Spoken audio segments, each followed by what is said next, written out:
Hello dear students. पिछले 20 दिन से मैं रेगुलर आपके साथ हूं और स्पीड मैथ की मैराथन आ चुकी है।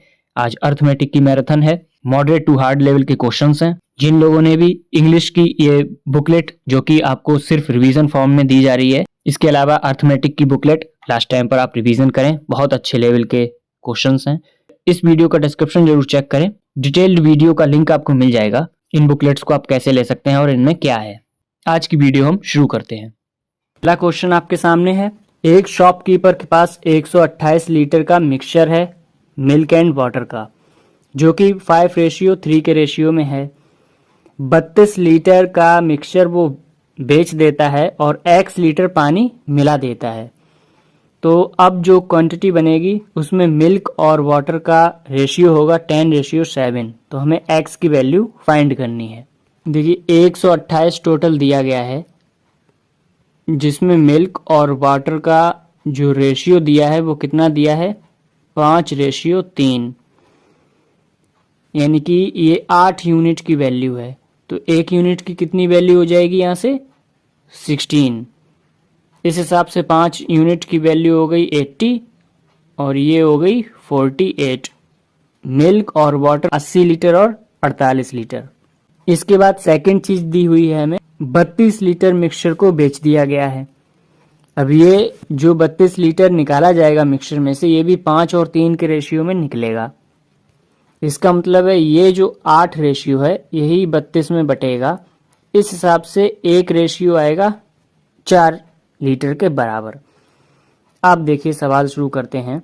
इनिशियली 80 लीटर मिल्क है, जहां हमारी 1 यूनिट की वैल्यू 4 आई थी, तो 5 यूनिट की वैल्यू आएगी 20 यूनिट और 3 यूनिट की वैल्यू आएगी 12 लीटर। तो यहां से 20 लीटर वो निकलेगा मिल्क और 48 लीटर वाटर था। इसमें से 32 लीटर में 5:3 के हिसाब से 12 लीटर वाटर होगा। उसके बाद x लीटर हमने वाटर मिला दिया। ये फाइनल मिल्क और वाटर का रेशियो बना 10:7, यहाँ से बन गया। इसको जब हम सॉल्व करेंगे तो ये आएगा 7 का इधर मल्टीप्लाई करेंगे 420 इक्वल्स टू 10x प्लस ये 36 इंटू 10 360। 10x इक्वल्स टू ये इधर जाएगा 60। x की वैल्यू हमारी निकल कर आ रही है 6, यानी कि 6 लीटर पानी हमने मिलाया था। आगे बढ़ते हैं। इसमें बोला गया है किसी बेसल में 184 लीटर मिल्क है और x लीटर वाटर है। x लीटर मिल्क और 59 लीटर वाटर को ऐड किया जाता है, तब रेशियो मिल्क वाटर का बनेगा 2:1। स्टार्टिंग में 184 मिल्क है, जिसके अंदर x लीटर मिल्क और मिला दिया गया है, और स्टार्टिंग में x लीटर वाटर था जिसके अंदर 59 लीटर वाटर मिला दिया गया है। ये रेशियो बन गया है 2:1 का। तो ये 184 plus x equals to 2x plus 118। यहाँ से x जब हम निकालेंगे ये आएगा 66। अब रेशियो हमसे किसका पूछा है, x plus 14 ratio x minus 21, यानी कि 66 में 14 ऐड करेंगे ये आएगा 80 और 66 में 21 माइनस करेंगे ये आएगा 45। इसको हम 5 से डिवाइड करते हैं तो 16:9, ये इसका आंसर बनेगा 16:9। नेक्स्ट क्वेश्चन है टाइम एंड वर्क का। बोला गया है A, B, C 3 लोग हैं जो मिलकर 6 सही 2/3 दिन में काम पूरा करते हैं। A अकेला 60% काम को 9 दिन में करता है। B अकेले उस काम के 80% को 16 दिन में करता है। तो C अकेले उस काम के 20% को कितने दिन में करेगा। हमें दिया है A, B और C मिलकर 6 सही 2/3 दिन में करते हैं काम, यानी कि 6×3 = 18, 2 20, यानी कि 20/3 दिन में तीनों मिलकर काम करेंगे। ए के बारे में बोला है कि 60% का मतलब होता है 3/5, इतना काम ए कर रहा है 9 दिन में, तो ए पूरा काम कितने दिन में करेगा? 15 दिन में पूरा काम करेगा। बी के बारे में बोला है कि 80% काम 16 दिन में कर रहा है। 80% का मतलब 4/5 काम बी 16 दिन में कर रहा है, यानी कि टोटल बी काम कर रहा है 20 दिन में, पूरा काम 20 दिन में करेगा। यहाँ अब हम टोटल वर्क लेते हैं, तो एलसीएम लेंगे 20, 15 और 20 का, यानी कि 60 हमारा एलसीएम आएगा, जो हम टोटल वर्क मानेंगे। एफिशिएंसी क्या आएंगी? 3 3 से 9, मिलकर 9 यूनिट वर्क करेंगे।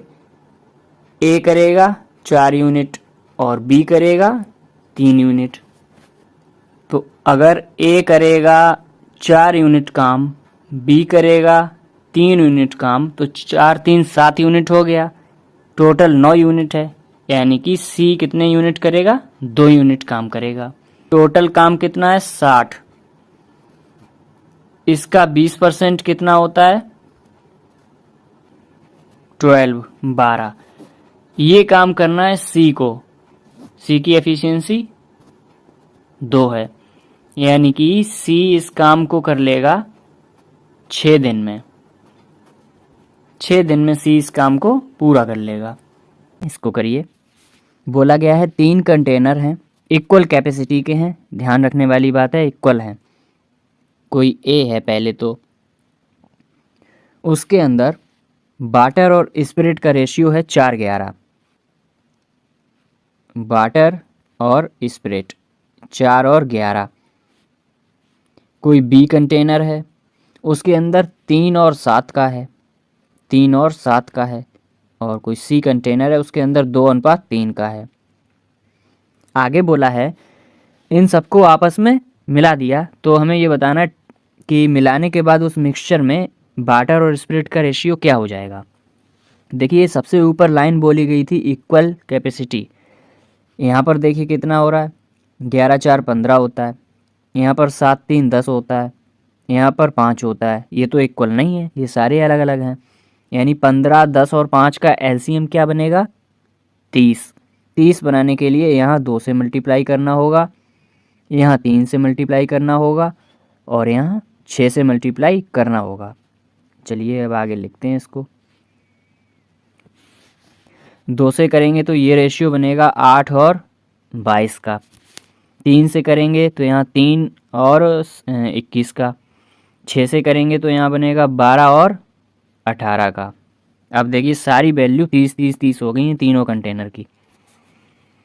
अब बस इनको मिला दीजिए। मिलाने का मतलब इनको ऐड करते हैं, तो 12 8 20 और 29 18 22 40 60 61 61 आ जाएगा। यानी कि जो रेशियो आया है वाटर एंड स्पिरिट का फाइनल रेशियो, वो आया है 29:61। यही इसका आंसर बनेगा। क्वेश्चन में बोला है ट्रेन ए और बी एक्स और वाई की तरफ जा रही हैं, एक दूसरे की तरफ, यानी कि अपोजिट साइड में चल रही हैं। चलने के बाद दोनों 4 घंटे बाद एक दूसरे को क्रॉस करेंगी। ए ने एक्स वाई दूरी है जो टोटल, वो 10 घंटे में पूरी कर ली। तो बतानी है बी ने कितना टाइम लिया है एक्स वाई की दूरी पूरी करने में। तो ए ने जो टाइम लिया है 10 घंटे लिया है, लेकिन 4 घंटे में वो क्रॉस कर गया, यानी कि जो दूसरी तरफ वो पहुंचा है वो 6 घंटे में पहुंचा है क्रॉस करने के बाद। तो यहाँ से हम लिखेंगे t² = टी ए का टाइम मल्टीप्लाई टी बी का टाइम। t² कितना है? 4 का स्क्वायर इक्वल्स टू, ये होता है मीटिंग टाइम। इसका निकल कर आया है 6। टी बी हमें निकालना है, तो टी बी बराबर कितना आ जाएगा? 16/6 इक्वल्स टू, ये आएगा 6 से काटेंगे अगर इसको तो 2.6 समथिंग, ये 2.6 समथिंग आएगा। ऐसे लिखते हैं। टोटल टाइम जो लगेगा बी को, वो 4 लगा है क्रॉस करने तक, उसके बाद 2.6 लगा है क्रॉस करने के बाद का टाइम, यानी कि 6.6 घंटा लगा है इसको टोटल एक्स वाई दूरी पार करने में। इस तरीके से इस सवाल को हम करेंगे। आगे बढ़ते हैं नेक्स्ट क्वेश्चन पर। अब ये बीच में हल्का सा सवाल आया है, इसको आप देखिए कैसे लगाएंगे। पॉज करके वीडियो लगाइए, उसके बाद मेरा मेथड देखिए मैं कैसे लगाता हूँ।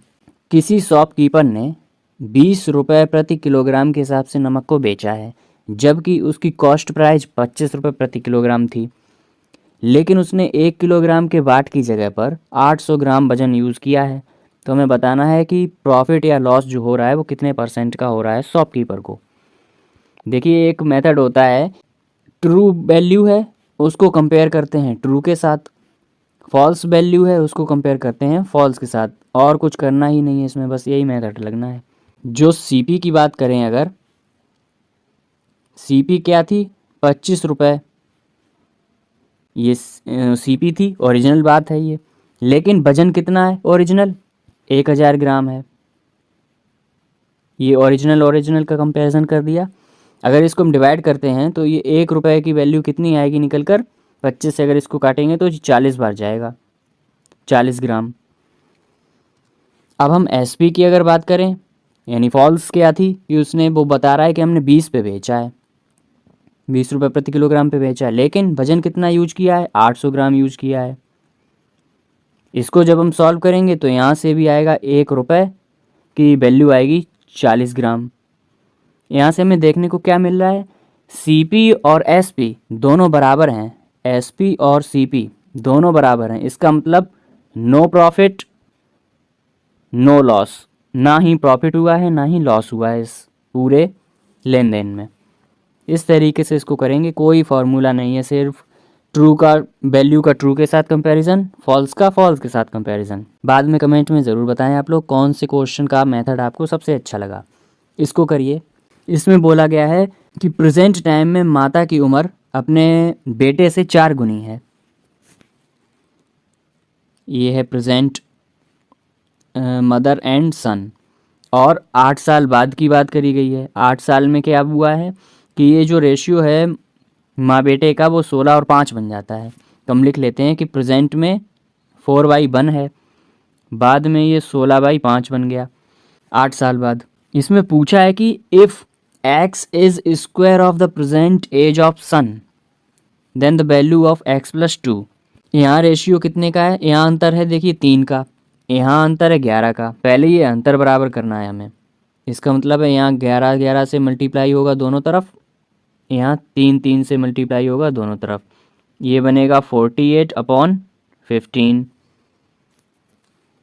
और ये बनेगा 44/11। अब देखिए ये 11 और 15 यहाँ भी अंतर 4 का है, 44 और 48 यहाँ भी अंतर 4 का, यानी बराबर बराबर अंतर आ गया। तो इसका मतलब 4 जो यूनिट है उसका अंतर आया है 8 साल। ये 8 साल में ही तो अंतर हुआ है, ये 8 साल में ही अंतर हुआ है। इसका मतलब है जो 1 यूनिट है उसकी वैल्यू आएगी 2 साल। अगर 1 यूनिट 2 साल के बराबर है तो प्रेजेंट में सन की पूछी है, तो सन कितना हो जाएगा प्रेजेंट में, 11 दूनी 22 साल, 22 साल का हो जाएगा। आंसर ये नहीं है, यानी कि 22 का स्क्वायर होता है 484। ये वैल्यू x की आई है जो उसने कहा है क्वेश्चन में। x is the square of the present age of son. Present age 22 है, उसका स्क्वायर x है, यानी 484 है। उसमें 2 और जोड़ देना है, इसमें 2 और जोड़ देना है, यानी कि आंसर आएगा 486। ये आंसर आएगा।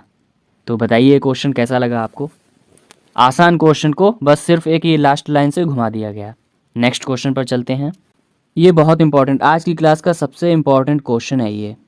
आप लोग लगाइए पॉज करके, उसके बाद सॉल्यूशन देखिए कि इसको कैसे लगाएंगे। इसमें बोला गया है जो CI है तीसरी साल का केवल, और CI है जो दूसरी साल का, X अमाउंट पर R% पर एनम की दर से दिया गया है। उनका रेशियो है तीसरी साल और दूसरी साल का 11/10। 11/10 है उनका रेशियो रेट का। X + 1500 रुपये पर 2 साल में CI मिल रहा है 1890, इसी रेट पर R% पर ही। तो हमें X की वैल्यू चाहिए। उम्मीद करता हूँ सवाल समझ में आया होगा। देखिए क्या बोला है सवाल ने, second year ratio third year. इसका रेशियो क्या है, पहले 3 साल है फिर 2 साल है, यानी 3 साल का 11 है, 11, यानी कि जो दूसरी और तीसरी साल का रेट का जो रेशियो है वो 10:11 है, यानी 10 पर 1 बढ़ गया अगली साल, 1 बढ़ा है 10 पर। इसका मतलब रेट क्या निकल कर आ रही है, रेट आ रही है निकल कर 10%। इतनी आसानी से रेट, अब देखिए मैंने निकाल लिया। इसको यहाँ पर लिख लेते हैं, रेट आ गई हमारी 10%। आगे बोला गया है x प्लस 1500 रुपये पर इसी रेट पर 2 साल के लिए लगाया गया है। तो 10 का सक्सेसिव क्या होता है निकालना आता होगा, इस तरीके से हम निकालते हैं। ऐसे करके अगर हम निकालेंगे तो ये आएगा 21%। तो 2 साल का सक्सेसिव 10 का बनेगा 21%, याद कर लीजिए ये सब। तो इसका हमें 21% चाहिए। ये दिया कितना है, ये 1890 रुपये दिया है हमें पहले से ही, 1890 रुपये दिया है। इसको सॉल्व कर लेते हैं। 21 से ये जाएगा 9 टाइम्स, तो x प्लस 1500 इसकी वैल्यू आएगी 9000। यहाँ से x की वैल्यू कितनी आएगी, 7500। x की वैल्यू यहाँ से सीधी सीधी निकल आई। अब मुझे नहीं पता आपने कैसे लगाया होगा, तो बताइए कमेंट में कैसा लगा ये मेथड। नेक्स्ट क्वेश्चन आपके सामने है, ये भी बहुत अच्छा सवाल है। बोला गया है कि कोई आदमी है वो 1/4 1/4 जर्नी बाइक से कर रहा है, जबकि बची हुई यानी कि 3 पार्ट बची है। ये 3 पार्ट जर्नी वो कर रहा है कार और टैक्सी से, लिखा हुआ है। रेशियो है 3:2, 3:2 से कर रहा है। बोला गया है कंप्लीट जो जर्नी कर रहा है वो, उसमें टोटल उसे 4 घंटे का टाइम लग रहा है टोटल जर्नी में। और ये भी कहा गया कि कार से जो दूरी चली है वो 18 किलोमीटर है, यानी कि 3 रेशियो की वैल्यू हमसे 18 कही है। 3 की 18 यानी 1 की 6 है, तो 2 की हो जाएगी 12। ये टोटल कितनी आ गई कार और टैक्सी से, ये आ चुकी है 30 किलोमीटर। 30 किलोमीटर चला है कार प्लस टैक्सी से। पूछा गया है एवरेज स्पीड क्या है पूरी जर्नी का। तो देखिए यहाँ पर 30 निकल कर आया है कार और टैक्सी। अगर 3 पार्ट की वैल्यू 30 आई है तो एक पार्ट की वैल्यू कितनी आएगी, 10 किलोमीटर। यानी कि जो 1/4 था 1/4 था, यानी 1 किससे चला था, बाइक से। यानी कि जो बाइक से चला है वो 10 किलोमीटर चला है। अब हमें पता है एवरेज स्पीड फार्मूला क्या होता है, total distance upon total time. Total distance कितनी हुई, 10 किलोमीटर बाइक, 30 किलोमीटर कार और टैक्सी, यानी कि टोटल 40 किलोमीटर चला है। टोटल टाइम कितना ले रहा था जर्नी में, 4 घंटे ले रहा था, यानी कि 10 किलोमीटर पर घंटा। ये एवरेज स्पीड आएगी इस पूरे ट्रैवलिंग में। लास्ट क्वेश्चन है आज का। इसमें देखिए क्या बोला गया है, 1 किलोग्राम कोई मेटल है जिसमें 25% जिंक है, बचा हुआ कॉपर है। ठीक है, इसको हम मिक्स करते हैं। 5 किलोग्राम का कोई मेटल है जिसके अंदर 40% जिंक है, बचा हुआ कोई अदर मेटल है पी। तो इसको देखिए हम लिखते हैं कैसे, कॉपर, जिंक और मेटल पी। पहले बात करते हैं हम 1000 ग्राम की। 1000 ग्राम यानी 1 किलोग्राम में, इसमें क्या बोला गया है, जिंक 25% है, यानी कि 250 ग्राम जिंक है। बचा हुआ 750 ग्राम क्या होगा, कॉपर होगा। इसके अंदर पी मेटल है ही नहीं। नेक्स्ट 5 किलोग्राम की बात की गई है, यानी कि 5000 ग्राम की बात की गई है। इसके अंदर क्या बोला गया है, 40% जिंक है, यानी कि 5000 का 40% निकालेंगे तो ये आएगा 2000। इसमें 2000 जिंक है। इसके अंदर कॉपर नहीं है, कोई पी एलिमेंट है, यानी इसमें कॉपर 0 है। बचा हुआ 3000 वो पी है। इन सबको ऐड करते हैं क्योंकि फाइनल हमसे पूछा है, तो ये आएगा 750:2250:3000। इसको जब हम कट करेंगे 25 से इसको कट करते हैं, ये जाएगा 3, ये जाएगा 9 और ये जाएगा 12, यानी कि 1:3:4 ये रेशियो निकल कर आएगा फाइनल किसके अंदर। अब जो भी सीक्वेंस दिया है उसमें लगा सकते हैं आप, zinc copper metal, zinc copper और मेटल पी। तो जिंक कितना आया हमारे हिसाब से 3, कॉपर कितना आया हमारे हिसाब से 1 और पी मेटल कितना आया 4। ये रेशियो निकल कर आएगा। इस तरीके से इसको हम करेंगे। तैयारी करते रहें, ध्यान रखें अपना, सपोर्ट करें। बाय।